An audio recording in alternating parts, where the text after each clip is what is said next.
எனக்கு சொல்லும் போதே கண்ணு கலங்கும் கொஞ்சம் லேசாக. நம்மளாவே எப்படி சார் தெரிஞ்சுக்கிறது என் உடம்புல கிட்னியில் ஒரு பிரச்சனை இருக்குது நானாக எப்படி சார் அதை தெரிஞ்சுக்கிறது? பிற்காலத்தில் ஏதாவது தொந்தரவு வரும்போது சம்மந்தம் இல்லாமல் ஒரு தொந்தரவுக்கு ஸ்கேன் எடுக்கும்போது அவங்களுக்கு தெரிய வரும் சிறுநீரகம் இல்லை அப்படின்னு. பிரமாதமான கேள்வியாக கேட்குறீங்க.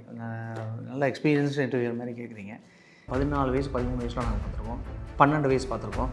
அதில் தமிழ்நாடு தான் ரொம்ப முதன்மையானது. நம்ம கேட்குறதுக்கே கஷ்டமாக, ரொம்ப கஷ்டமாக, ரொம்ப கஷ்டமாக இருக்கும் பார்க்குறதுக்கே. ரொம்ப சிறுநீரக நோய் யார் யாருக்கெல்லாம் வரலாங்கிற பாசிபிலிட்டி யார் அப்படின்னா சூப்பர் டாக்டர், செம பாசிட்டிவாக இருக்குது. உங்கள்கிட்ட பேசுகிறது எனக்கு ரொம்ப பிடிச்சிருக்கு.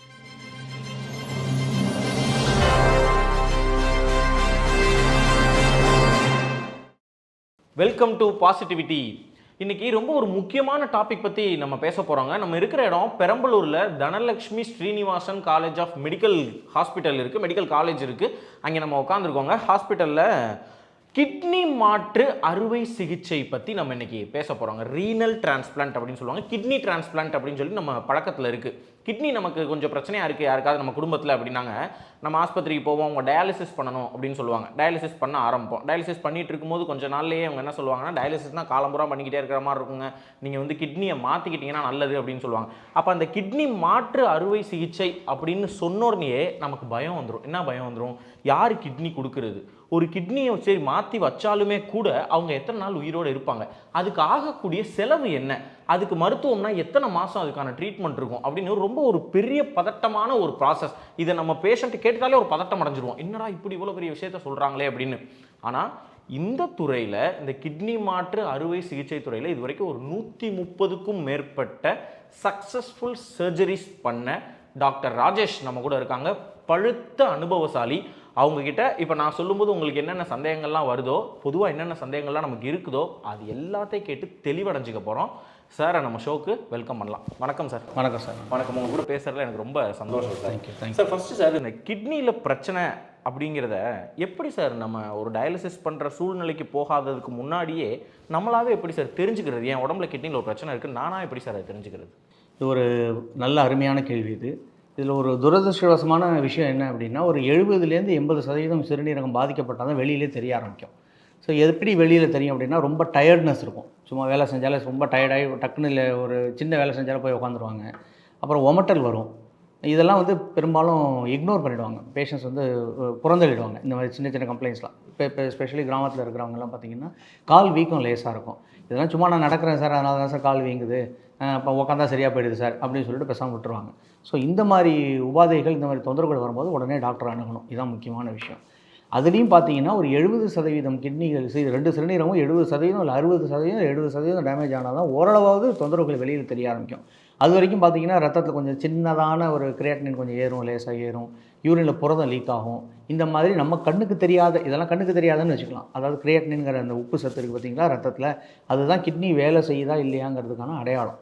ஸோ அந்த கிரியேட்டினின்கிற டெஸ்ட்டு ஒரு 2, 3, 3 இருக்கும்போதும் பெரும்பாலும் பேஷண்ட்ஸுக்கு எந்த தொந்தரவுமே இருக்காது. ஏதோ ஒரு விஷயத்துக்காக டெஸ்ட் பண்ண போவாங்க. அப்போ பார்த்தீங்கன்னா கிரியேட்டினின் கூட இருக்கும். எவ்வளோ சார்? எவ்வளோ இருந்தால் அது கூட சார் பயப்பட வேண்டியது? ஆமாம், இதுவும் நல்ல கேள்வி. இது எப்படின்னா வயசுக்கு தகுந்த மாதிரி மாறும். அதாவது இப்போ கிரியேட்டினின் நார்மலாக 1.2 கீழே இருக்கணும். 1.2 அதிகபட்சம் 1.2 1 2 பேருக்குமேவா? 2 பேருக்குமே. விமனுக்கு இன்னும் கொஞ்சம் குறைச்சலாக இருக்கும். மென்னுக்கு 1.2 கிட்ட இருக்கும், விமனுக்கு 1 இருக்கும். ஆனால் 85 வயசு ஆள், இப்போ 80 வயசில் இருக்காங்க ஒருத்தர், ஒரு பெரியவர் இருக்கார், 90 வயசில் ஒரு பெரியவர் இருக்காருன்னா அவருக்கு 1.4 1.5 கூட கொஞ்சம் நார்மலாக இருக்கலாம். இப்போது 20 வயசு பையனுக்கு 1.5ங்கிறது கூட, ஒரு 15 வயசு பையனுக்கு பொண்ணுக்கு 1.4ங்கிறது கூட. ஆனால் அதே 1.4ங்கிறது ஒரு 80 வயசு முதியவருக்கோ 85 வயசு முதிய பெண்மணிக்கோ அது நார்மலாக இருக்கலாம். ஒரு 50 வயசுக்கு சொல்லுங்களேன் சார். 50 வயசுக்குன்னு பார்த்தீங்கன்னா ஒரு 1.9 to 1 கிட்ட இருக்கணும். அதுக்கு மேலே இருந்தாலே என்னென்னு பார்த்துக்கிறது நல்லது. பெரும்பாலும் இந்த மாதிரி கூட இருக்கும்போது எதுவும் தெரியாமல் இருக்கும். ஸோ சிறுநீரக நோய் உண்டு பண்ணக்கூடிய நோய்கள் இருக்குது பார்த்தீங்களா, உண்டு பண்ணக்கூடிய நோய்கள், சிறுநீரக நோய் யார் யாருக்கெல்லாம் வரலாங்கிற பாசிபிலிட்டி யார் அப்படின்னா, சக்கரை நோய் மிக முக்கியமானது. அதுதான் சக்கரை நோய். ரத்த கொதிப்பு, தீராத ரத்த கொதிப்பு வருஷக்கணக்காக இருக்கிறது, கூடவே இருக்கிறது. 3வது எப்போ பார்த்தாலும் சிறுநீரில் கல் வருது. இவங்களுக்கெல்லாம் கிட்னி நல்லா வேலை செய்யும், ஆனால் இந்த மாதிரி தொந்தரவுகள் வந்துட்டே இருக்குது. இவங்கள்லாம் டெஸ்ட் பண்ணிக்கிறது நல்லது. இந்த மாதிரியான அறிகுறிகள் இப்படி இருக்கலாம். வரலாம். சுகர் பேஷண்ட்டுக்கு இருக்கிறதுக்கு வாய்ப்பு இருக்குது, ரத்த கொதிப்பு இருக்கிறவங்களுக்கு வாய்ப்பு இருக்குது, சிறுநீரகத்தில் கல் இருக்கிறவங்களுக்கு வாய்ப்பு இருக்குது, ரொம்ப டயர்டாக இருந்தாவோ இல்லாட்டி கால் வீக்கம் இருந்தாலோ இவங்களுக்குலாம் வாய்ப்பு இருக்குன்றது நமக்கு தெரியுது. ஓகே சார், இப்போ இந்த மாதிரி போகிறோம், ஆஸ்பத்திரிக்கு போகிறோம், இப்போ கிரியாட்டின் கொஞ்சம் கூட இருக்குது, உங்களுக்கு கிட்னியில் பிரச்சனைன்னு சொல்லிட்டாங்க. அப்போ டயாலிசிஸ் பண்ணுறது தான் அதுக்கு இமீடியட் சொல்யூஷன் வந்து டயாலிசிஸா சார்? இல்லை, சொல்ல மாட்டாங்க. அப்படி கண்டிப்பாக சொல்ல மாட்டாங்க. முதல்ல அந்த சிறுநீரக பாதிப்புக்கான காரணத்தை கண்டறிவாங்க. முக்கியமாக என்ன அப்படின்னா, இப்போ தற்காலிக சிறுநீரக பாதிப்புன்னு இருக்குது, நிரந்தர சிறுநீரக பாதிப்புன்னு இருக்குது. சிறுநீரக பாதிப்புனா உடனே டயாலிசிஸ்னு சொல்ல மாட்டாங்க. தற்காலிக சிறுநீரக பாதிப்புங்கிறது அக்யூட் கிட்னி இன்ஜுரின்னு சொல்லுவாங்க. அது எப்படின்னா, ஒரு பாம்பு கடி, விஷ பாம்பு கடியில் வரும். அந்த பாம்பு கடி பாம்போட கடி முன்னாடி வரைக்கும் சிறுநீரகம் நார்மலாக தான் இருந்திருக்கும். ஒரு விஷம் சாப்பிட்றாங்க, வீட்டில் யாரோ திட்டிடுறாங்க சொல்லி நாங்கள் நிறைய பார்க்குறோம். ஒரு விஷம் சாப்பிட்டு தற்கொலைக்கு முயற்சி பண்ணுறாங்க, அந்த விஷம் போய் சிறுநீரகத்தை பாதிக்குது. அதே மாதிரி கல் 2 போய் திடீர்னு அடைச்சிக்குது, அதனால சிறுநீரகம் வராமல் இருக்குது. ஒரு கிட்னியில் இன்ஃபெக்ஷன் வருது, சிறுநீர் வராமல் இருக்குது. இதில் வந்து தற்காலிக பாதிப்புகள். இதுக்கெல்லாம் வந்து ரொம்ப அதிகமாக இருந்துச்சுன்னா டெம்பரரியாக டயாலிசிஸ் தேவைப்படும், அப்புறமா நின்றுடும். வேற கிரானிக்காக இருக்குது பார்த்தீங்களா, கிரானிக்னு சொல்ல நெடுநாள் பிரச்சனை அப்படின்னு. அது வந்து இப்போ சக்கரை நோய் ரொம்ப நாளாக இருக்குது, கிட்னி பிரச்சனையும் ரொம்ப நாளாக இருக்குது, உப்பு சத்து 3க்கு மேலே கிட்டத்தட்ட மாதக்கணக்காக இருக்குது, வருஷக்கணக்காக இருக்குது. அப்படிங்கிறவங்களுக்கு தான் நிரந்தரமான டயாலிசிஸ்க்கான கேள்விகள் வரும். இன்னொன்று டயாலிசிஸ்ங்கிறது வந்து உடனே சொல்ல மாட்டாங்க. அதாவது ஒரு கிரியேட்டின்ங்கிற அளவு வந்து பொதுவாக நான் சொல்கிறேன், ஒரு 7, 8ன்னு போகும்போது இனிமே மாத்திரைகளில் சரியாக வராது, உபாதைகள் ரொம்ப அதிகமாகிடுச்சு, இல்லை மாத்திரைகள் ரொம்ப அதிகமாக தேவைப்படுது, கால் வீக்கம் ரொம்ப ஜாஸ்தியாகுது, மூச்சு வாங்க ஆரம்பிச்சிருச்சு, அவருடைய குவாலிட்டி ஆஃப் லைஃப், வாழ்க்கை தரம் பாதிக்கப்படுது, தூங்க மாட்டேங்கிறார், இப்படிலாம் வரும்போது சொல்லுவாங்க இந்த மாதிரியான விஷயம் டயாலிசிஸ் பண்ணணும்னு சொல்லுவாங்க. சரி சார், இப்போ ஒன்ஸ் டயாலிசிஸ் ஸ்டார்ட் பண்ணிட்டாங்கன்னா காலம் பூரா அதை பண்ணிக்கிட்டே இருக்கணும். ஆமாம், இது என்ன லாஜிக் அப்படின்னா, நிரந்தரமான சிறுநீரக நோய்க்கு, இது நீங்கள் சொல்கிறது நிரந்தரமான சிறுநீரக நோய். நான் சொன்ன அந்த அக்யூட் கிட்னி இன்ஜுரிங்கிறத மறந்துடுங்க. கிரானிக்காக நெடுநாளாக கிட்னி டேமேஜ் இருக்குது, இதுக்கு மேலே மாத்திரைகளில் ஓடாது அப்படிங்கிற ஸ்டேஜ் வந்தால் மட்டும் தான் சொல்லுவாங்க. இது வந்து ஆரம்பித்தா தொடர்ந்து பண்ணிக்கிட்டே இருக்கணுமாங்கிற புரிதல் வந்து கொஞ்சம் தவறு. எப்படி புரிஞ்சுக்கணும் அப்படின்னா, ஒரு ஆளுக்கு வந்து 2 சிறுநீரகம் எவ்வளோ நாள் தேவைப்படும்? ஆயுசு முழுக்க தேவைப்படும். 2 சிறுநீரகமும் ஆயுசு முழுக்க வேலை செஞ்சால் தான் நம்மளால் உயிர் வாழ முடியும். ஸோ 2 சிறுநீரகமும் நிரந்தரமாக பழுதடைஞ்சால் அதற்கு சமமான வைத்தியம் எவ்வளோ நாள் தேவைப்படும்? அதுவும் ஆயுசு முழுக்க தான் தேவைப்படும். இப்போ 2 சிறுநீரகமும் ஆயுசு முழுக்க தேவைப்படும் அப்படின்னா, அந்த 2 சிறுநீரகமும் நிரந்தரமாக பழுதடைந்த நிலையில் அதற்கு சமமான வைத்தியம், அதாவது கழிவுகளை வெளியேற்ற வைத்தியம் எவ்வளோ நாள் தேவைப்படும்? அதுவும் அதே தான், அதுவும் வாழ்நாள் வரைக்கும் கொடுத்தா தான் வாழணும். ஸோ அது அப்படி தான் நம்ம புரிஞ்சுக்கணும். அதாவது கொடுத்துக்கிட்டே இருக்கணும்னு புரிஞ்சுக்கூடாது. கொடுத்துக்கிட்டே இருக்கிற ஸ்டேஜில் தான் தொடங்கவே செய்வாங்க, அது வரைக்கும் மாத்திரையில் தள்ளுவாங்க. சரிங்க சார், இப்போ நமக்கு 2 சிறுநீரகம் பழுது ஆயிடுச்சு சார், டயாலிசிஸ் போடுறோம். இப்போ வாழ்க்கை பூரா டயாலிசிஸ் போட்டுகிட்டே இருக்க முடியாதுன்னு நினைக்கிறவங்க கிட்னி மாற்று அறுவை சிகிச்சை, இன்னொரு கிட்னி புதுசாக வச்சுக்கலாம்னு சொல்லி யோசிப்பாங்க. அப்படி புதுசாக வச்சுக்கலாம்னா யார்கிட்ட இருந்தெல்லாம் அவங்க கிட்னி வாங்கலாம் சார்? ஆமாம், இது ரொம்ப அருமையான கேள்வி. இது முக்கியமாக வந்து சிறுநீரக மாற்று அறுவை சிகிச்சை தான் நிரந்தர தீர்வு நிரந்தரமான சிறுநீரக நோய்க்கு. இப்போ நிரந்தரமான சிறுநீரக நோய்க்கு 3 விஷயங்கள் இருக்குது. ஒன்று வந்து ஹீமோ டயாலிசிஸ், இன்னொன்று பெரிட்டோனியல் டயாலிசிஸ், இன்னொன்று கிட்னி டிரான்ஸ்பிளான்டேஷன். ஸோ கிட்னி டிரான்ஸ்பிளான்டேஷன்ங்கிறது தான் சிறுநீரக மாற்று அறுவை சிகிச்சை. அதுதான் எல்லாத்துலேயுமே விட உகந்தது, அதுதான் உயர்ந்தது, உகந்தது அதுதான். ஏன்னா அதுதான் நிரந்தரமாக ஒரு பேஷண்ட்டோட லைஃப் ஸ்டைலை மாற்றும். எல்லாமே சாப்பிட்லாம், கிட்னி நல்லா வேலை செய்ய ஆரம்பிச்சிச்சுன்னா எல்லாமே சாப்பிட்லாம், எல்லாம் பண்ணலாம். ஸோ இப்போ வந்து அதை 3 கிளாஸாக பிரிச்சுக்கலாம். யாரெல்லாம் தரலாம் அப்படின்னா, நியர் ரிலேட்டிவ்ஸ் அப்படிம்பாங்க. நியர் ரிலேட்டிவ்ஸ்னால் யாருன்னா அப்பா அம்மா, இவங்க தான் முதன்மை. அப்பா அம்மா, கூட பிறந்தவர்கள், அக்கா தங்கச்சி அண்ணன் தம்பி, மனைவிக்கு கணவன், கணவனுக்கு மனைவி, இவங்கெல்லாம் ஃபர்ஸ்ட் டிகிரி ரிலேட்டிவ்ஸ். தாத்தா பேத்தி கூட வருவாங்க, பட் தாத்தா பேத்தி பெரும்பாலும் ரொம்ப ரேர் தான். ஒரு 15ல் ஒரு கேஸ் வரலாம், 18ல் ஒரு கேஸ். சில பேர் 20 வயசில் கிட்னி கெட்டு போயிடும், அவங்களுக்கு 60 வயசு தாத்தா இருப்பாங்க, அந்த தாத்தா நல்லா ஹெல்த்தியாக இருப்பார், அவர் கொடுக்கலாம். இவங்களாம ஃபர்ஸ்ட் டிகிரியில் தான் வருவாங்க. பையனும் பொண்ணும் கூட அப்பா அம்மாவுக்கு தரலாம், பட் பெரும்பாலும் அப்பா அம்மா வந்து விரும்புறதில்லை, குழந்தைங்கள்டேருந்து வாங்குறது விரும்புறதில்லை. ஸோ நியர் ரிலேட்டிவ்ஸுங்கிறது இவங்களாம் தான் வருவாங்க. கணவன், மனைவி, அப்பா அம்மா, கூட பிறந்தவர்கள், உடன் பிறந்தவர்கள், இவங்கெல்லாம் வந்து ஃபர்ஸ்ட் டிகிரி. ஸோ அதுக்கப்புறம் நான் நியர் ரிலேட்டிவ்ஸ் வாங்க, அதாவது கொஞ்சம் தூரத்து சொந்தம். உதாரணத்துக்கு அத்தை பையன், அத்தை பொண்ணு, மாமா பொண்ணு, சித்தி பொண்ணு, சொந்த அத்தை, அப்பாவோட சொந்த அக்கா தங்கச்சிலாம் கொடுக்கலாமான்னா கொடுக்கலாம். பட் என்னென்னா இவங்கெல்லாம் வந்து அவங்க ஃபேமிலியோட கன்சென்ட் வேணும், சப்போர்ட் வேணும், அவங்க ஃபேமிலி வந்து சொல்லணும், சுய விருப்பத்தின் பேரில் கொடுக்கணும். அதே மாதிரி இவங்க முதன்மையான ரிலேட்டிவ்ஸ் யாரும் கொடுக்க முடியலங்கிற ப்ரூஃப்லாம் நம்ம காட்டணும். உதாரணத்துக்கு அப்பா அம்மா இருக்காரு, நான் அப்பாவுக்கு தீராத சக்கரை நோய் இருக்குது, அம்மா இருக்காங்க, அம்மாவுக்கு வந்து இருதய நோய் இருக்குது, மாத்திரை எடுத்துகிட்ருக்காங்க. இப்போ இவங்கெல்லாம் வந்து சிறுநீரகம் தானம் பண்ணுறது கஷ்டம். அப்படி இருக்கும்போது இவங்கெல்லாம் தரலாம். க்ளோஸ் ஃப்ரெண்ட்ஸு கூட தரலாம். ரொம்ப க்ளோஸ் ஃப்ரெண்டு, ரொம்ப நெடுநாள் நண்பர், நெடுநாள் ஃபேமிலியிலே இருக்காங்க, ஃபேமிலியிலே ஒன்றா இருக்காங்க, இவங்க ஃபேமிலி அவங்க ஃபேமிலி ரொம்ப க்ளோஸாக இருக்காங்க, ஒரு 20 வருஷமாக சேர்ந்தே இருக்காங்க, அவங்களோட நலனில் இவங்க அக்கறை எடுத்துப்பாங்க, இவங்க நலன் அவங்க அக்கறை எடுத்துப்பாங்கன்னா கொடுக்கலாம். பட் கமிட்டியோட ப்ராப்பர் அப்ரூவல்லாம் வாங்கி நம்ம பண்ணணும். இது 2வது கிளாஸ். 3வது மூளைச்சாவு அடைஞ்சவங்க கொடுக்கலாம். மூளைச்சாவு அடைஞ்சவங்க நிறைய பண்ணுறோம். அது வந்து மூளைச்சாவு அடைஞ்சவங்க அப்படின்னா போய் ரெஜிஸ்டர் பண்ணிப்பாங்க அந்த பேஷண்ட்டு. அந்த சுற்றல் அந்த சர்க்குலரில் வந்து அவங்களுக்கு என்றைக்கு முதன்மையாக வருதோ அவங்களுக்கு அப்போ அந்த சமயத்தில் கிட்னி கிடைக்கும். அது ரெஜிஸ்டர் பண்ணுறேன்னா எங்கே சார் போய் ரெஜிஸ்டர்? ஹாஸ்பிட்டலில் பண்ணணும். எந்த ஹாஸ்பிட்டலில் அந்த டிரான்ஸ்பிளான்டேஷன் பண்ணிக்கணும்னு அவங்க நினைக்கிறாங்களோ அந்த டிரான்ஸ்பிளான்டேஷன் அந்த சென்டரில் போய் இவங்க பதிவு பண்ணிக்கணும். அந்த பதிவேற்றம் வந்து எல்லாமே இப்போ நம்ம ஆன்லைனில் வந்துடுது அப்படின்னால அவங்க பேர் அதெல்லாம் பண்ணால் அது ஒரு ரெஜிஸ்டர் நம்பர் வரும். அந்த ரெஜிஸ்டர் நம்பர் வாங்கி அவங்க வச்சுக்கணும்.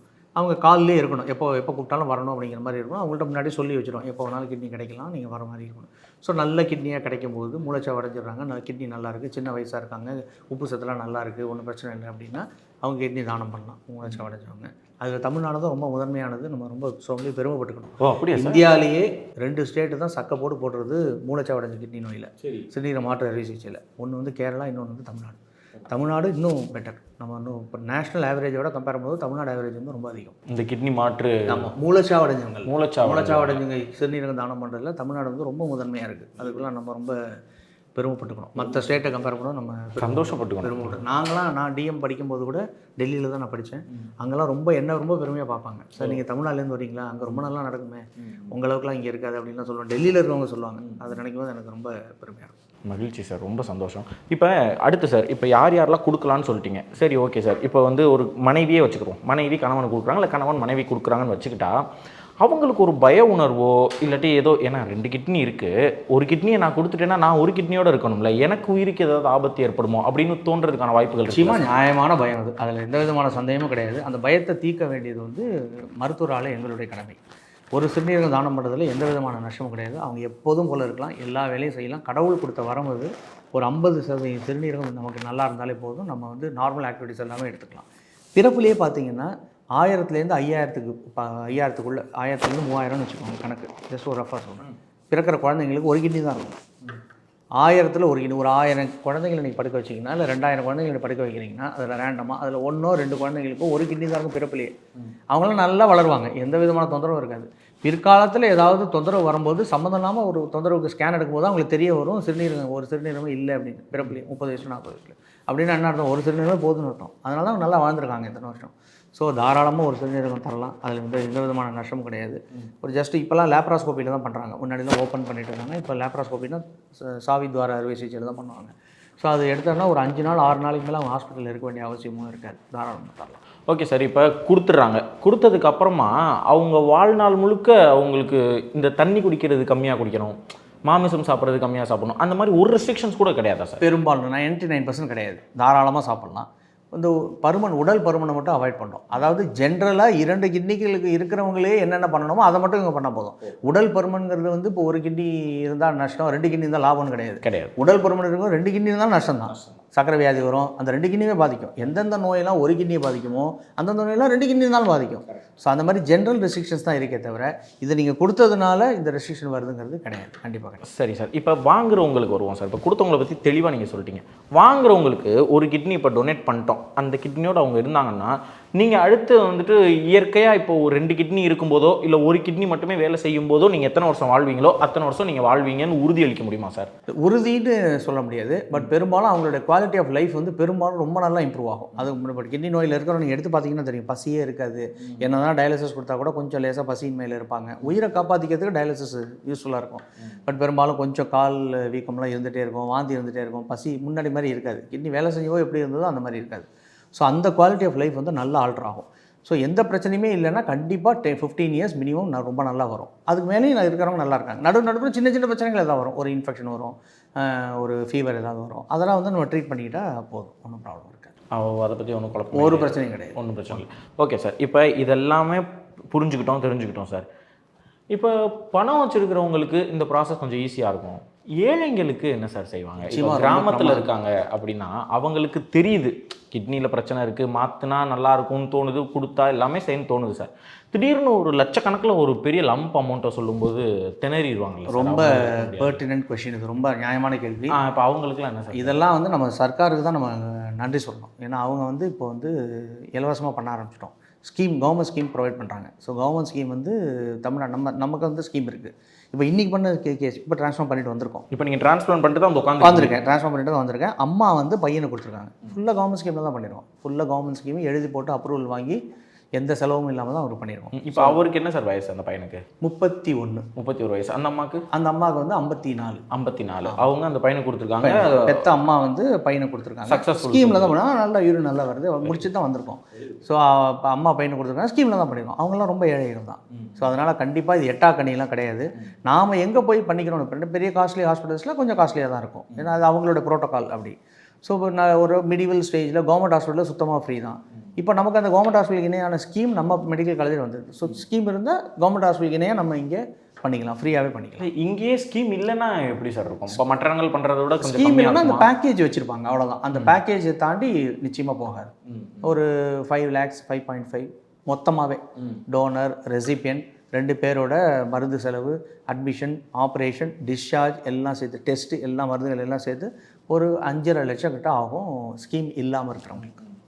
அதில் முடிச்சிடலாம் பெரும்பாலும் முடிச்சிடலாம். சரி சார், இப்போ அட்மிட் ஆகுறோம் அப்படின்னா உள்ளே வரோம், இந்த மாதிரி டிரான்ஸ்பிளான்ட் பண்ணணும்னு நினச்சா எத்தனை நாள் இங்கே நம்ம ட்ரீட்மெண்ட் இருந்துட்டு வீட்டுக்கு போகலாம் சார்? நாங்கள் பெரும்பாலும் எப்போ அட்மிட் பண்ணுவோம் அப்படின்னா டேட்டெல்லாம் ஃபிக்ஸ் பண்ணிவிட்டு இத்தனை தேதி நல்லா இருக்காருன்னு சொன்னால் ஒரு 5 நாள் முன்னாடி நாங்கள் அட்மிட் பண்ணுவோம். ஏன்னா பேஷண்ட் வந்து இப்போ டோனரை பற்றி பிரச்சனை இல்லை, டோனர் எப்போதும் நார்மலாக தான் இருப்பாங்க. கிட்னி கொடுக்குறவங்க, டோனர்னா கிட்னி கொடுக்குறவங்க அவங்க பெரும்பாலும் நார்மலாக தான் இருப்பாங்க. கிட்னி வாங்குறவங்க, இந்த ரெசிபியன்னு சொல்கிறோம்ல, அவங்க வந்து சமயத்தில் கால் வீக்கத்தோடு இருப்பாங்க, ரொம்ப வாந்தி வந்துகிட்டே இருக்கும். சில பேர் ரொம்ப நல்லா இருப்பாங்க. ரொம்ப நல்லா இருக்கிற பேஷண்ட்டு ஒரு 3 நாள் முன்னாடி அட்மிட் பண்ணால் போதும். ரொம்ப சிக்காக இருக்க இப்போ இன்றைக்கி பண்ண பேஷண்ட் ரொம்ப சிக்காக இருந்தவர், கிட்டத்தட்ட காலில் வந்து இவ்வளோ பெருசு வீங்கி ரொம்ப கஷ்டப்பட்டார் பாவம். அவரை நாங்கள் 8 நாள் முன்னாடியே அட்மிட் பண்ணிட்டோம். இப்போ இன்றைக்கி பண்ண வர 8 நாள் முன்னாடியே நாங்கள் அட்மிட் பண்ணிட்டோம், எங்கள் கண்காணிப்பில் இருக்கணும். ஸோ அடிக்கடி டயாலிசிஸ் கொடுத்து அடிக்கடி நீரெல்லாம் எடுத்து அப்புறம் அவர் நல்ல கால் வீக்கத்தான் குறைச்சதுக்கப்புறம் தான் நாங்கள் டயாலிசிஸ் பண்ணோம். ஸோ பெரும்பாலும் 5லேருந்து 6 நாளுக்கு முன்னாடி, 5 நாள் முன்னாடின்னு வச்சுக்கோங்க கணக்கு, அட்மிஷன் போடுவோம். டிரான்ஸ்பிளான்ட் பண்ணதுக்கப்புறம் ஒரு 10 நாளில் அவர் வீட்டுக்கு போயிடலாம். 10 நாள் போயிடலாம் தாராளமாக. 10 days. டோனர் வந்து ஒரு வாரத்தில் போயிடலாம். 5 நாள் இல்லை 6 நாள் தான். டோனர் வந்து 5th day, 5ஆவது நாள், அதிகபட்சம் 6ஆவது நாள் அவங்க வீட்டுக்கு போயிடலாம். கிட்னி வாங்கினவங்க மருந்துலாம் நிறையா போயிட்டுருக்கோம் அப்படிங்கிறதுனால அவங்களுக்கு மட்டும் இன்னொரு 5 நாள் கூட தேவைப்படும், அவ்வளோ. சரி சார், இப்போ வாங்கியாச்சு. வாங்கினதுக்கு அப்புறமா அவங்களுடைய லைஃப் ஸ்டைலில் எதுவும் மாற்றம் ஏற்படுத்திக்கணுமா? இப்போ டயாலிசிஸ் பண்ணும்போது ஒரு உணவு முறை இருக்கும், ஒரு தண்ணி குடிக்கிற அளவு இருக்கும்ல, அதே தான் வாங்கி கிட்னி பொருத்துனதுக்கு அப்புறமா, இல்லை அவங்க அதுக்கு முன்னாடி வாழ்ந்த அந்த வாழ்க்கைக்கு போயிடலாமா? கிடையாது. நல்ல அருமையான கேள்வி. முன்னாடி வாழ்ந்த வாழ்க்கைக்கு போகலாம். ஏன்னா இப்போ கிட்னி நல்லா வேலை செய்யுது, கழிவுகள்லாம் அது தானாக வெளியேற்றிடும். இருந்தாலும் நம்ம இப்பயும் ஜாக்கிரதையாக இருக்கிறது நல்லது. ஏன் அப்படின்னா சால்ட்டு கொஞ்சம் கம்மியாக எடுத்துக்கலாம், பிபி அதிகமாகாமல் பார்த்துக்கலாம். இப்போ பிபி வந்து அதிகமாச்சுன்னா கிட்னி டேமேஜ் பண்ணுவான். சரி, நமக்கு ஒரு கிட்னி தானே இருக்குது, பிபி நம்ம கண்ட்ரோலில் வச்சுப்போம், உப்பு கொஞ்சம் குறைச்சலாம் சாப்பிடுவோம் அப்படின்ட்டு இருக்கும். தண்ணி நிறையா குடிக்கணும். சக்கரை வியாதி வந்தால் டேமேஜ் பண்ணுமா? சக்கரை வியாதி வந்து நான் ஏற்கனவே சொல்லியிருக்கேன், ஒரு நோய் வந்து ஒரு கிட்னி டேமேஜ் பண்ணணும்னா அது 2 கிட்னி தான் டேமேஜ் பண்ணணும். ஆமாம். ஸோ அதனால் ஒரு கிட்னி இருந்தால் தான் டேமேஜ் வரும், 2 கிட்னி இருந்தால் டேமேஜ் வராதுங்கிற மாதிரி எதுவும் கிடையாது. ஸோ அதனால் இது சக்கரை நோய் வராமல் பார்த்துக்கணும், உடல் பருமனை வராமல் பார்த்துக்கணும். ஸோ இந்த மாதிரிலாம் இருந்துட்டாலே தாராளமாக போகும், பிரச்சனை. ஸோ அதுக்கு தகுந்த மாதிரி நம்ம சாப்பிட்ணும். பச்சை காய்கறிகள் நிறைய சாப்பிடணும், தண்ணி நிறைய குடிக்கணும், ஸ்வீட்ஸ் கம்மியாக எடுத்துக்கணும். இதெல்லாம் இன் ஜென்ரல், கிட்னி மாற்றினதால கிடையாது, இன் ஜென்ரல். இப்போ நீங்கள் நானுமே அப்படி தான் இருக்கணும். நீங்கள் நானுமே அந்த டயட் தான் எடுத்துக்கணும். ஸ்வீட் நிறையா சாப்பிடக்கூடாது, சால்ட் வந்து குறைச்சலாக எடுத்துக்கணும். அவரும் அப்படி தான் எடுத்துக்கணும், இவங்களும் அப்படி தான் எடுக்கணும், எல்லாருமே அப்படி தான் எடுத்துக்கணும். ஜென்ரல் டயட் தான் அதில் வரும். கொஞ்சம் பிபி கூட இருக்கும் சமயத்தில் சில டிரான்ஸ்பிளான்ட் பேஷண்ட், அவங்களுக்கு மட்டும் சால்ட் வந்து கொஞ்சம் அதிகமாகவே ரெஸ்ட்ரிக்ட் பண்ணுவோம். மற்றபடி வேறு எந்த ரெஸ்ட்ரிக்ஷனும் இருக்காது. எந்த ரெஸ்ட்ரிக்ஷன்ஸ் கிடையாது. சரி சார், இப்போ இது எல்லாமே சொல்லிட்டீங்க, முடிச்சுட்டு அவங்க போயிடலாம், அதுக்கப்புறமா ஒரு நல்ல லைஃப்பை லீட் பண்ணலாம், குழப்பம் இல்லை சார். இப்போ திருப்பி நான் முன்னாடி ஸ்டேஜுக்கு வரேன் சார். இப்போ கிட்னியில் எனக்கு பிரச்சனை, டயாலிசிஸ் அப்படிங்கிற சூழ்நிலை வந்துருச்சுன்னா அதுக்கப்புறம் என்னுடைய டிசிப்ளின் எப்படி சார் இருக்கும்? ஏன்னா ஒரு சில பேர் வாரத்துக்கு 3 டயாலிசிஸ் போடுறாங்க, வாரத்துக்கு 2 டயாலிசிஸ் போடுறாங்க, காலம்புறம் டயாலிசிஸ் போட்டுகிட்டே இருக்காங்க. அவங்கெல்லாம் என்ன மாதிரி உணவு முறை இந்த மாதிரிலாம் எப்படி சார்? இந்த பிரமாதமான கேள்வியாக கேட்குறீங்க, நல்ல எக்ஸ்பீரியன்ஸ் இன்டர்வியூர் மாதிரி கேட்குறீங்க. இது நல்ல கேள்வி. இது டயாலிசிஸ் ஆரம்பிக்கும் போது அவங்களுக்கு டயாலிசிஸில் இருக்கிற வாழ்க்கை தரம் வந்து டயாலிசிஸ் முன்னாடி இருந்ததை விட நல்லா இருக்கணும். அதுக்காக நம்ம டயாலிசிஸ் கொடுக்குறோம். ஸோ நீரெல்லாம் கொஞ்சம் அதிகமாக எடுக்கணும். கால் வீக்கம் இருந்ததுன்னா, இப்போ ஒரு சில பேர் பார்த்திங்கன்னா கால் வீக்கமே இருக்காது, அவங்க டயர்ட்னஸ் மட்டும்தான் இருக்கும், யூரின் நல்லாவே வரும். எல்லா கிட்னி நோயிலும் யூரின் கம்மியாக வரணும்னு அவசியம் கிடையாது. ஒரு சில கிட்னி நோயில் யூரின் நல்லாவே வரும், ஆனால் உப்பு ரொம்ப அதிகமாக இருக்கும், ரொம்ப டயர்டாக இருப்பாங்க, ரத்த சோகை இருக்கும். இவங்கெல்லாம் ஓரளவு நீர் அதிகமாக குடித்தா கூட பிரச்சனை வராது.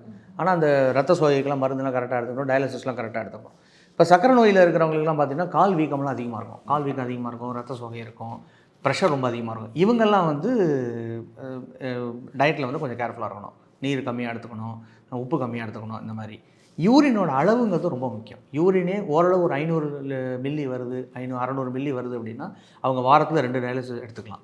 சுத்தமாகவே யூரின் வராது. இப்போ இன்றைக்கெல்லாம் பண்ணவருக்கு ஒரு சொட்டு யூரின் கூட கிடையாது, அவருக்கு நாங்கள் 3 டயாலிசிஸ் கொடுப்போம். ஸோ வாரத்தில் 3 டயாலிசிஸ் வந்து எடுத்துக்கிறது நல்லது. எது யூரினே வராதவங்க, சுத்தமாக யூரின் வராதவங்க, யூரின் ஓரளவு வர்றவங்க ஒரு 500லேருந்து 600 மில்லி ஒரு நாளைக்கு அவங்க 2 டயாலிசிஸ் எடுத்துட்டால் போதுமானது. Okay sir. இப்போ எந்த வயசுக்காரங்க சார் கிட்னின்னு நீங்கள் பார்த்ததுல லோவஸ்ட் ஏஜ் கிட்னி ஃபெயிலியர் வந்தவங்க, ஹையஸ்ட் ஏஜ் கிட்னி ஃபெயிலியர் வந்தவங்க சொல்லுங்கள். இப்போ கூட வார்டில் நாங்கள் பார்த்துருக்கோம் 14 வயசு 13 வயசில் நாங்கள் பார்த்துருக்கோம், 12 வயசு பார்த்துருக்கோம், குழந்தைங்களை பார்த்துருக்கோம். இப்போ குழந்தை கூட ஒரு சின்ன பையன் வந்தார், அவருக்கு வந்து இவ்வளோ தான் இருக்கார், அவருடைய ஏஜ் வந்து ஆனால் 9. அவரை பார்த்தா அப்படி தெரியாது, ஏன்னா அவருடைய வளர்ச்சி வந்து பாதிக்கப்பட்டிருக்கு சிறுநீர் நோயினால். அவர் ரொம்ப யங் ஏஜ், அவருக்கு சிறுநீரை மாற்று அறுவை சிகிச்சை செய்கிற ஸ்டேஜில் தான் இருக்கார். பட் அந்த வசதிகள் நம்மக்கிட்ட இப்போதைக்கு இல்லை, ஏன்னா அடல்ட்டோட கிட்னியை தாங்குற அளவுக்கு அவர் உடம்புல இடம் கிடையாது, பண்ண முடியாது. இது மாதிரி நாங்கள் வந்து ரொம்ப லீஸ்ட்டாக பார்த்தது 8, 7 இதெல்லாம் பார்த்துருக்கோம். எப்படி சார் அவங்களுக்குலாம் கிட்னி நிறைய பரம்பரையில் நிறையா இருக்குது, ஜீனில் வரும், ஃபில்ட்ரேஷன் பேரியரில் டிஃபெக்ட் வரும், அந்த மாதிரி நிறையா இருக்குது. கேட்கறதுக்கே கஷ்டமாக, ரொம்ப கஷ்டமாக இருக்கும், ரொம்ப கஷ்டமாக இருக்கும் பார்க்குறதுக்கே. ரொம்ப எல்லாம் அனுபவிக்க வேண்டிய வயசில் அவங்க மூச்சு வாங்கிட்டு படுத்துருக்கிறத பார்த்தா ரொம்ப கஷ்டமாக இருக்கும். என்ன தப்பு சார் அந்த குழந்தைங்க பண்ணுறாங்க? ஒரு 60 வயசில் இருக்கிறவங்க பார்த்தீங்கன்னா இப்போ ஒரு 65 வயசில் கிட்னி ஃபெயிலியர் வரதே நம்ம பார்க்க கஷ்டமாக இருக்கும்.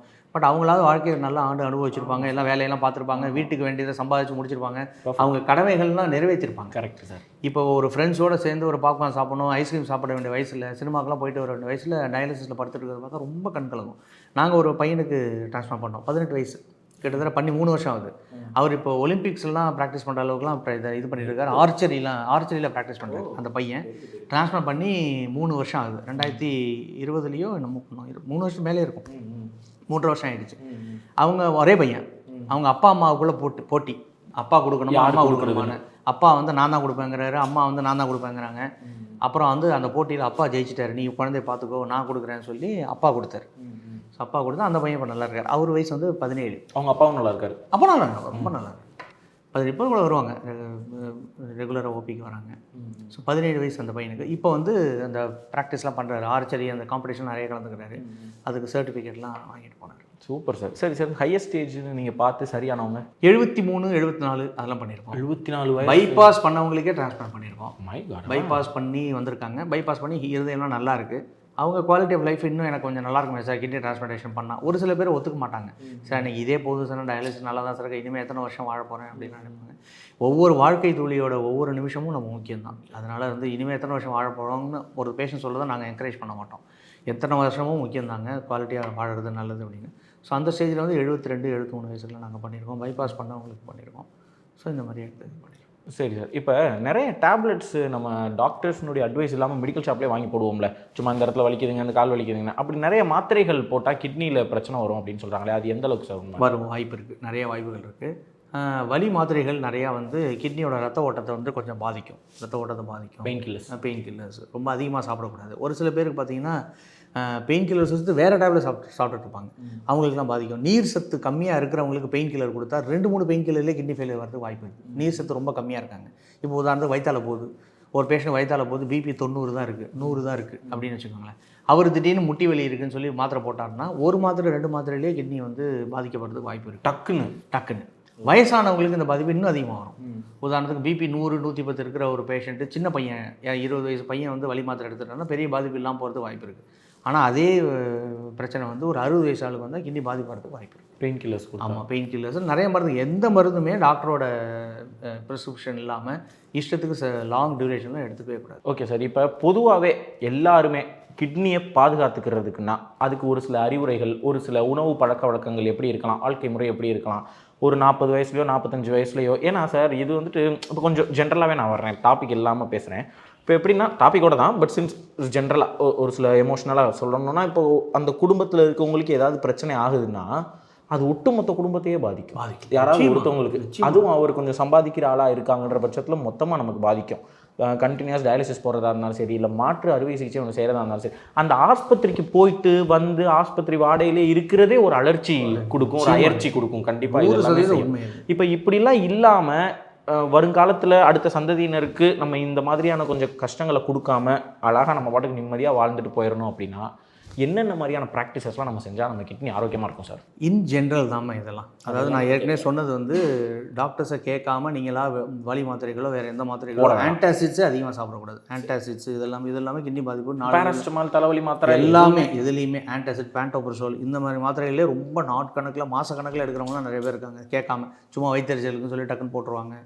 அதெல்லாம் வந்து ஒரு கொஞ்ச நாள் பரவாயில்ல, டாக்டர் கேட்காம இஷ்டத்துக்கு மாதக்கணக்கில் எடுத்துகிட்டு இருக்கிறதுலாம் தவறு. இதெல்லாம் பண்ணக்கூடாது. தண்ணி வந்து நல்லா குடிக்கணும், நிறைய குடிக்கணும். எஸ்பெஷலி கல் வராமல் பார்த்துக்கணும். சாயங்காலம் வந்து ஒரு 6 மணி 7 மணிக்கிட்ட தண்ணி நிறைய குடிச்சிக்கிறது நல்லது. ஏன்னா அந்த நேரத்தில் தான் கல் உருவாகிறதுக்கான வாய்ப்புகள் வந்து அதிகம். அப்படியா? சரியா சார்? அப்படி சூப்பர் சேச்சுரேஷன் சொல்லுவாங்க. யூரின் வந்து அப்போ தான் சூப்பர் சேச்சுரேட் ஆகும். ஈவினிங்கில் தான், க்ளோஸ் டு ஈவினிங் தான். ஸோ அந்த நேரத்தில் நீங்கள் தண்ணி குடிச்சிங்கன்னா சேச்சுரேட் ஆகாமல் கல் கரைஞ்சி கல் உருவாகாது. உருவானாலும் கரையிறதுக்கு வாய்ப்புகள் அதிகம். ஸோ அந்த மாதிரி விஷயங்கள். ஃப்ரெஷ் ஃப்ரூட்ஸ்லாம் நல்லா எடுத்துக்கணும். ஹெல்த்தி டயட்டு வச்சுக்கணும். அதேமாதிரி ஹெல்த்தி லைஃப் ஸ்டைல் வச்சுக்கணும். நடக்கணும், வாக்கிங் போகணும், நல்லா தூங்கணும் சீக்கிரமாக. இதெல்லாமே சக்கரை வியாதி ப்ரிவென்ட் பண்ணணும். நீங்கள் இப்படி எடுத்துக்கோங்க. இப்போ இந்த மாதிரி லைஃப் ஸ்டைலில் சக்கரை வியாதி ப்ரிவென்ட் ஆனாலே ஒரு 60% கிட்னி நோயை நீங்கள் தடுத்துடலாம். ஏன்னா 60% கிட்னி நோயே சக்கரை நோயினால தான் வருது. சுகர் பெருங்கேடு. ஆமாம், 100 நோய் எடுத்துக்கிட்டிங்கன்னா, நிரந்தர சிறுநீரக நோய் இருக்கிறவங்களை எடுத்துக்கிட்டிங்கன்னா அதில் 60% பீப்புளுக்கு வந்து சக்கரை நோய் இருக்கும். சக்கரை நோய் தான் டைரக்ட் காரணமாக இருக்கும், டிரெக்ட் காரணமாகவே இருக்கும். ஸோ சக்கரை நோயை நீங்கள் தடுக்கிறதன் மூலமாகவே நீங்கள் கிட்னி நோயை தடுக்க முடியும். இதெல்லாம் தான் முக்கியம். பிபியை கொஞ்சம் குறைச்சிக்கணும், சால்ட்டை கொஞ்சம் குறைச்சிக்கணும், தண்ணி நிறைய குடிக்கணும், நல்லா தூங்கணும், ஸ்மோக்கிங் இருக்கக்கூடாது, உடல் பருமன் இருக்கக்கூடாது, லிக்கர் இருக்கக்கூடாது, எதுவுமே இருக்கிற இன் ஜென்ரல் இருக்கக்கூடாது. இன் ஜென்ரல் நீங்கள் ஹெல்த்தியாக குடிக்கக்கூடாது. ஆமாம், இதை எதெல்லாம் மற்ற உறுப்புகள் டேமேஜ் ஆகுதோ நிறைய பேர் என்கிட்ட கேட்பாங்க, சார் ஆல்கஹால்னால வந்து கிட்னி டேமேஜ் ஆகுமான்னு. ஆல்கஹால்னால டைரெக்டாக டேமேஜ் ஆகுதுன்னு சரி. அப்போ நான் உங்கள்கிட்ட திருப்பி கேட்பேன், கிட்னி டேமேஜ் ஆகாதுங்க, அப்போ மற்ற உறுப்புகள் டேமேஜ் ஆனால் பரவாயில்லையா? அப்போ ஆல்கஹால் வந்து லிவரை டேமேஜ் பண்ணுது, அது இன்னும் மோசமாக இருக்கும். கிட்னியாவது ஈஸியாக தானம் பண்ணலாம். லிவர் டேமேஜ் ஆச்சுன்னா யாராவது லிவர் ட்ரான்ஸ்ஃபர் பண்ணுறது ரொம்ப கஷ்டம், கிட்னியோட கஷ்டம். அப்போ பேன்க்ரியஸ் டேமேஜ் ஆச்சுன்னா அது இன்னும் கொடுமை. ஸோ அதனால் சொல்லுவேன், இந்த கெட்ட பழக்கம்னா இந்த எங்கிட்ட வந்து நீ கிட்னின்னு கேட்குறீங்க, அப்போ மற்ற உறுப்புகள் டேமேஜ் ஆனால் பரவாயில்லையான்னு கேட்பேன். ஸ்மோக்கிங்கில் ஹார்ட் அட்டாக் வருமே, லங்ஸ் பாதிக்கும். ஆமாம், ஸ்மோக்கிங் டைரெக்டாக வந்து கிட்னி பாதிக்கலைன்னு வச்சுக்கோங்க ஒரு பேச்சுக்கு. ஆனால் ஹார்ட் அட்டாக் வருமே, லங் கேன்சர் வருமே, அதெல்லாம் இதை விட உயிர்கொல்லியாச்சு. அதனால் இன் ஜென்ரல் நம்ம ஹெல்த்தை நல்லா மெயின்டைன் பண்ணணும். நல்ல ஃப்ரெஷ் ஃப்ரூட்ஸ் சாப்பிட்ணும், ஃப்ரெஷ் வெஜிடபிள்ஸ் சாப்பிட்ணும், மாவு சத்து இதெல்லாம் குறைச்சிக்கணும், உடல் பருமனை வரதை குறைச்சிக்கணும், நல்லா தூங்கணும். இவ்வளோ இதெல்லாம் இருந்துச்சுன்னா நம்ம ஒரு ஆரோக்கியமாக பெரும்பாலும் வந்துடலாம். இதே மீறி வந்தால் பார்த்துக்குவோம், நம்மளாம் இருக்கோம்ல, பார்த்துக்கலாம். சூப்பர் டாக்டர், செம்ம பாசிட்டிவாக இருக்குது உங்கள்கிட்ட பேசுறது, எனக்கு ரொம்ப பிடிச்சி. பொதுவாக இப்படி நாங்கள் இப்போ மெயினாக வர்றது வந்து இந்த உலகத்திலேயே வந்து நாம் கற்றுக்க வேண்டியது வந்து சிறுநீரக நோயாளிகளை பார்த்து தான். எனக்கு சொல்லும் போதே கண்ணு கலங்கும் கொஞ்சம் லேசாக. ஏன்னா அவங்க படுற கஷ்டத்தில் வந்து நமக்கு 1% கூட கிடையாது. நாமெல்லாம் வந்து இன்றைக்கி சாயங்காலம் சினிமாவுக்கு போகலாமா, வேறு எங்கேயா போய் சாப்பிடலாமா இப்படிங்கிறதெல்லாம் நம்ம யோசிப்போம். அவங்க இன்றைக்கி மூச்சு வர்றது நல்லா இருக்குமா அப்படிங்கிறத பார்த்து யோசிப்பாங்க. அவங்களெல்லாம் ஒரு நிமிஷம் கூட நம்ம காக்க வைக்கக்கூடாது. முதல்ல நம்ம எய்ம் வந்து அவங்க பெயினை வந்து மனதளவில் நம்ம குறைக்கணும்.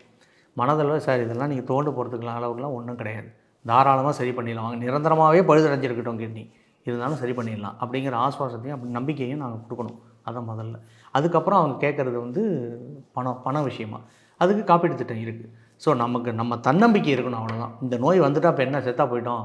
இப்போ நான் உதாரணத்துக்கே சொல்கிறேன் பாருங்க, சூப்பர் ஸ்டார் ரஜினிகாந்த் இருக்கார். அவர் சிறுநீரக மாற்று அறுவை சிகிச்சை தான் பண்ண, இப்போ சக்க போட்டு நடிச்சிட்ருக்காரு. அவர் சிறுநீரக மாற்று அறுவை சிகிச்சை பேஷண்ட் தான் அவரே சொல்லியிருக்காரு.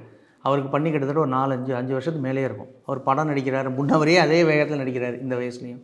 அவருக்கு வந்து பார்த்தா கண்டுபிடிக்க முடியாது. ஸோ அதனால் அவரெல்லாம் நம்ம நல்ல பேஷண்ட்ஸெல்லாம் உதாரணமாக எடுத்துக்கிட்டு நம்ம வாழ்க்கையில் வந்து போனோம்னா எந்த பேர் கஷ்டமும் இருக்காது. Super doctor, no words. ரொம்ப சந்தோஷம், மகிழ்ச்சி உங்கள்கிட்ட பேசினது. ஒரு மாதிரி ரொம்ப ஆஸ்வாசமாக இருக்குது, இலகுவாக ஃபீல் பண்ணுறேன். ரொம்ப சந்தோஷம். நேர்களும் அதே மாதிரி தான் இருந்திருப்பீங்கன்னு மிக உறுதியாக நான் நம்புறேன். ரொம்ப நல்லா இருந்துச்சு டாக்டர். Thank you so much. நீங்கள் பாசிட்டிவ் நிகழ்ச்சிக்கு வந்து ரொம்ப சந்தோஷம். கடைசியாக எங்களுடைய செக்மெண்ட் வந்து நீங்கள் நேரடியாக ஆடியன்ஸை பார்த்து ஃபார் மினிட் நீங்கள் ஏதாவது பேசணும்னு நினச்சிங்கன்னா பேசலாம். ஸோ எல்லாருக்கும் வணக்கம். என்னோடய இன்டர்வியூ நீங்கள் கேட்டிருப்பீங்க. ஸோ வந்து சிறுநீரக பாதிப்புக்கான காரணங்கள் நான் சொல்லிட்டேன். அதாவது டயபெட்டிஸ் தான் முக்கியமான காரணம், சர்க்கரை நோய், நீரிழிவு நோய், அதுக்கப்புறம் பிபி, அதுக்கப்புறம் சிறுநீரில் வர்றது, அப்புறம் இன்ஃபெக்ஷன் வர்றது, இதெல்லாம் வந்து நம்ம பார்த்துக்கணும். அப்பப்போ வந்ததுன்னா டக்குன்னு போய் டாக்டரை பார்த்து சரி பண்ணிக்கணும். அதேமாதிரி சர்க்கரை நோய் இருக்கிறவங்க 40 வயசுக்கு மேலே எந்த தொந்தரவும் இல்லைன்னா கூட யூரினில் புரதமெல்லாம் லீக் ஆகிறதெல்லாம் முதல் ஸ்டெப். யூரினில் புரதம் லீக் ஆகிறது தான் கிட்னி டேமேஜுக்கான முதல் ஸ்டெப். ஸோ அதெல்லாம் வந்து நம்ம எந்த தொந்தரவுமே இருக்காது. ஸோ சர்க்கரை நோய் இருக்கிறவங்க இந்த 40 வயசுக்கு மேலே 50 வயசுக்கு மேலே இருக்கிறவங்க இந்த மாதிரி மாஸ்டர் செக்அப் பண்ணி இந்த மாதிரி யூரினில் புரதெல்லாம் வருதாங்கிறத கண்டுபிடிச்சி அந்த ஸ்டேஜ்லேயே நம்ம அந்த நோயை வந்து அரெஸ்ட் பண்ணோம் அப்படின்னா நம்ம நல்லா இல்லை, கிட்னி நோய் நிரந்தரமாக கெட்டு போகிறத தடுக்க முடியும். ஸோ ஒரு டயாலிசிஸ் பண்ணாலே அடுத்ததை தொடர்ந்து பண்ணிகிட்டே இருக்கணுங்கிறது அது தவறான புரிதல். நிரந்தரமான சிறுநீரக நோய்க்கு கடைசி வரைக்கும் கொடுக்க வேண்டிய ஸ்டேஜில் தான் தொடங்கவே செய்வாங்க. ஒரு தடவை தொடர்ந்து கொடுத்தா கடைசி வரைக்கும் கொடுக்கணுங்கிறது அப்படி புரிதல் கிடையாது. தற்காலிக சிறுநீரக நோய்க்கெல்லாம் 2-3 டயாலிசிஸ் கொடுத்து கூட நிறுத்தினதுலாம் நிறைய பேர் இருக்காங்க. இது முக்கியமானது. நிரந்தரமாகவே கிட்னி நோய் வந்திருக்கு அப்படின்னா கூட தோண்டு போகிறதுக்குலாம் இதில் ஒன்றுமே கிடையாது. ஒரு சிறுநீரகம் தானம் பண்ணுறதுல எந்த விதமான நஷ்டமும் கிடையாது. நான் கொடுத்தவங்களும் நல்லா இருக்கலாம், வாங்கினவங்களும் நல்லா இருக்கலாம். பணத்தை பற்றியும் கவலைப்பட வேண்டிய அவசியம் கிடையாது. இப்போ காப்பீடு திட்டம்லாம் நம்ம தமிழ்நாட்டில் எல்லா ஆஸ்பத்திரிலையும் வந்தாச்சு. அதனால் நம்ம வந்து தாராளமாக பண்ணிக்கலாம். இதில் வந்து பயப்படுறதுக்கோ இதுவோ கவலைப்படுறதுக்கோ ஒன்றும் கிடையாது. தைரியமாக இருக்கணும். இதை தடுக்கிறதுக்கு நான் ஏற்கனவே சொல்லியிருக்கேன். சர்க்கரை நோய் வராமல் இருக்கணும், உடல் பருமன் வராமல் தடுக்கணும், பிபியை கண்ட்ரோலில் வச்சுக்கணும், சால்ட் கம்மியாக வச்சுக்கணும், ஃப்ரெஷ் ஃப்ரூட்ஸ் எடுத்துக்கணும், வெஜிடபிள்ஸ் எடுத்துக்கணும், எக்ஸசைஸ் பண்ணணும். இதெல்லாம் பண்ணாலே நாம் வந்து கிட்னி நோய் வராமல் இருக்கிறத தடுக்க முடியும். வந்தாலும் இந்த நான் ஏற்கனவே மெஷர்ஸ்லாம் சொல்லிட்டேன். அதை வச்சு நம்ம உடம்பை பாதுகாத்துக்கலாம். நன்றி. Thank you so much doctor. Thank you for your time. Thank you. பார்த்தோங்க, இப்போ கிட்னி மாற்று அறுவை சிகிச்சை பற்றி என்னென்ன சந்தேகங்கள் உங்களுக்கு இருந்திருக்குமோ அது எல்லாமே தெளிவடைஞ்சிருப்பீங்க அப்படின்னு மிக உறுதியாக நம்புறேன். ஏன்னா எனக்கு தெளிவாயிடுச்சு. எப்போவுமே நான் ஒரு பாசிட்டிவ் இன்டர்வியூ பண்ணும்போது நான் என்ன நினைப்பேன்னா, ஒரு கேள்வி கேட்டுட்டு அதுக்கு ஒரு பதில் வாங்கி நான் தெளிவடைஞ்சிட்டா ஆடியன்ஸ் தெளிவாயிடுவாங்க அப்படிங்கிறது தான் என்னுடைய நோக்கமாகவே இருக்கும். அப்படி தான் என்னுடைய கேள்விகள் இருக்கும், அப்படி தான் என்னுடைய பதில் இருக்கும். அது புரியலைன்னா திருப்பி நான் அதை கேட்டு அதை தெளிவடைஞ்சிக்கிடுவேன். அப்படி தான் இந்த நிகழ்ச்சியும் பண்ணோம். உங்களுக்கு நிச்சயமாக இது பயனுள்ளதாக இருக்கும்னு மிக உறுதியாக நம்புகிறேன். நான் ஏற்கனவே டயாலிசிஸ் பற்றி நம்ம பண்ணியிருந்த ஒரு பாசிட்டிவிட்டியில் கூட நான் சொல்லியிருந்தேன். என்னுடைய நெருங்கிய உறவினர் ஒருத்தருக்கும் இந்த மாதிரியான பிரச்சனைகள்லாம் இருக்குது அப்படின்னு சொல்லிட்டு. அதனால் நானும் கண்கூட பார்த்துருக்கேன். டயாலிசிஸ் பண்ணுறது, கிட்னி பிரச்சனை வந்தவங்க எவ்வளவு கஷ்டப்படுவாங்கன்றது ரொம்ப நெருக்கமாக நான் ரொம்ப க்ளோஸாக நான் பார்த்துருக்கேன், வாட்ச் பண்ணியிருக்கேன். எனக்கு அது தெரியும். அதனால் யாருக்குமே இது வரக்கூடாது அப்படிங்கிறது தான் எல்லாருடைய பிரார்த்தனை வேண்டுதலும். அப்படி வந்தாலும் பயப்பட தேவையில்லை. காசு பணத்தை பற்றியும் கவலைப்பட தேவையில்லை. இதெல்லாம் காசு வச்சுருக்கவங்க செய்ய வேண்டியதுன்னு நினைக்க தேவையில்லைங்கிறது தான் இன்றைக்கி நமக்கு இந்த தனலட்சுமி ஸ்ரீனிவாசன் காலேஜுடைய டாக்டர் வந்து சொன்னது இதுதான். அதை பற்றியும் நீங்கள் கவலைப்பட தேவையில்லைங்க, காப்பீட்டில் பண்ணியிருக்கேன் அப்படின்னு. இப்போ ஒரு டிரான்ஸ்பிளான்ட் பண்ணி முடிச்சுட்டு தான் வந்து உட்காந்துருக்காங்க. அது இலவசமாக பண்ணி முடிச்சுட்டு தான் வந்து உட்காந்து நம்ம கூட பேசிகிட்டு தாங்க. அந்த ஹெட் கேப் கூட கழுத்தில் நீங்கள் பார்த்துருப்பீங்க. அதனால் பணத்தை பற்றியும் பயப்பட தேவையில்லை, வேறு ஏதாவது ஆகிடுமோன்னு நினைக்க தேவையில்லை, டோனரும் பயப்பட தேவையில்லை, ரிசீவரும் பயப்பட தேவையில்லை, யாருமே பயப்பட தேவையில்லை. இது யார் யாருக்கு வாய்ப்பு இருக்கோ, யார் யாருக்கு இதை செய்யணும்னு நினைக்கிறீங்களோ நீங்கள் துணிஞ்சு செய்யுங்க. இதை பார்த்துட்ருக்கீங்க, உங்களுடைய சொந்தக்காரங்களோ இல்லை நண்பர்களுக்கோ யாருக்கா தேவையாக இருந்துச்சுன்னா அவங்களுக்கு இந்த வீடியோலாம் நீங்கள் அனுப்பி விடுங்க. பொதுவாக நாங்கள் இதை சொல்கிறதே இல்லை எப்போயுமே. இந்த வீடியோ நான் பர்டிகுலராக சொல்லணும்னு ஆசைப்பட்றேன். யாருக்கு தேவைப்படுதோ அவங்களுக்கு ரொம்ப பயனுள்ளதாக இருக்கும், மிக உறுதியாக நம்புகிறேன். இதே மாதிரி இன்னொரு பாசிட்டிவிட்டி நிகழ்ச்சியில் உங்களை சந்திக்கிறேன். நன்றி. நலம் வாழ என் நாடும் என் வாழ்த்துக்கள்.